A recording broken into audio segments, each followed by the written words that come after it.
Hello guys, তো দেখো এখন কিন্তু আমরা রেডি হয়ে কিন্তু বেরিয়ে পড়েছি। আজকে আমার কিন্তু বান্ধবীর মেয়ের বার্থডে।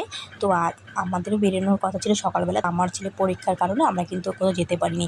তারপরে ও 8:30টার সময় ফোন করে বললো যে আয় বাড়িতে কেক কাটবো।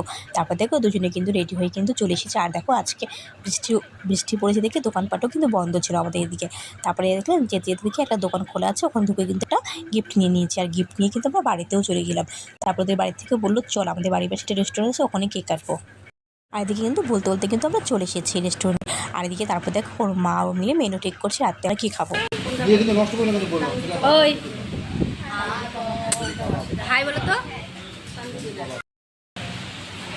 আর এদিকে দেখো আমার বান্ধবীটা কিন্তু পুরো দুষ্টুমি করছে কি বলে। আর দুষ্টুমি করতে করতে কিন্তু হট করে মাথা অনেকটা ব্যথা পেয়ে গেছে, আর অনেকটা জায়গাটা কিন্তু ফুলে গেছে। আর এদিকে কথা বলতে বলতে কিন্তু দেখো আমাদের কিন্তু রাত কিন্তু বিরিয়ানি চলে এসেছে, চাউমিন চলে এসেছে। রাত্রে কিন্তু আমরা এটাই খাবো। আর তারপরে আমার বান্ধবীর মেয়ে আবার কেক আনতে গেছিলো। তারপরে দেখো আমরা কিন্তু এদিকে ওর অপেক্ষা করছি। তারপরে একটু পরে কিন্তু কেক নিয়ে কিন্তু চলে এসেছে। আর এদিকে কিন্তু ও কেকটা এখন কেটে নিবে, তা সব রেডি করছে।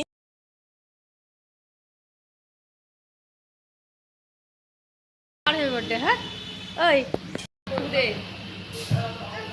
Happy birthday to you. আর এদিকে দেখো আমার ছেলে কি জোরে জোরে করে তালি বাজছে কি বলবো। আর এদিকে দেখো ও কিন্তু কেকটা কিন্তু কেটে নিল। দেখো ওর মা কিন্তু ওকে একটু কেকটা খাইয়ে দিল। দেখো ওকে গিফট দিয়ে কিন্তু আমরা খেতে বসে পড়েছি। আর আমার ছেলেকে বললাম বিরিয়ানিটা কেমন হয়েছে, বলে খুব টেস্ট হয়েছে।